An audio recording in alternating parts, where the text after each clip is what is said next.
अस्सलाम वालेकुम नाजरीन। तो क्या आप जानते हैं कि मिनी लॉक डाउन लगने वाला है? जी हाँ, मिनी लॉक डाउन फिर से लगने वाला है। इसमें बहुत से नुकसानात होंगे, बहुत से कारोबार जो है वो डूब जाएंगे और बहुत से लोग इससे मुतासर होंगे।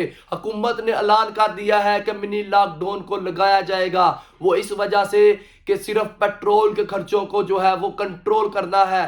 उन्होंने कहा कि पहले अवाम को 3-4 दिन रिलीफ दिया जाए, क्योंकि ईद के दिन थे, तो इसलिए जो है कि अवाम को तंग ना किया जाए। लेकिन उन्होंने अब कहा कि अवाम को हम जरूर तंग करेंगे, मिनी लॉकडाउन लगाकर स्कूल, कॉलेज और तमाम सरकारी अदारे जो है वो काफी देर तक बंद रहने के इम्कानात है। स्कूल कॉलेज तो मुकम्मल तौर पर ही बंद रहेंगे। इसकी वजह यह है कि ये कह रहे हैं कि पेट्रोल के खर्चे को कम किया जा सके। पेट्रोल का खर्चा क्या इस तरह कम हो सकता है? इससे तो बच्चों की पढ़ाई पर बहुत ही असर पड़ेगा। कह रहे हैं कि ऑनलाइन क्लासेस चलेंगी।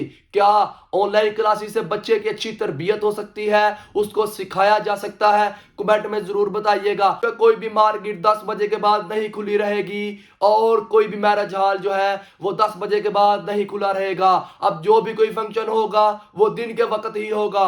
और जो घर पर भी जो तकरीबात हम करते हैं, मंगनी वगैरह की या मेहंदी की या कोई भी, उस पर भी पाबंदी लगाने के आयद है। उन्होंने अपने खर्चों को कम नहीं करना है। जैसे कि पहले मैंने वीडियो बनाई थी कि सरकारी गाड़ियां 20-30 अरब का पेट्रोल इस्तेमाल करती हैं, उनको इन्होंने नहीं रोकना है, उनके अखराजात कम नहीं करने हैं, अपने इन्होंने अखराजात कम नहीं करने हैं। 11 अरब का इसने जो है वो एक जहाज खरीद लिया है, प्राइवेट जेट खरीद लिया है, जबकि PIA को इन्होंने 10 अरब में सेल कर दिया है। क्या ये इस तरह मुल्क को आगे बढ़ाएंगे, अवाम को रिलीफ देंगे? कमेंट में जरूर बताइएगा कि मिनी लॉकडाउन लगना चाहिए या नहीं लगना चाहिए। आपकी इसके बारे में क्या राय है? मैं हूं अली हुसनैन और आप देख रहे हैं नुक्ता न्यूज, हर खबर का असल नुक्ता। अल्लाह हाफिज।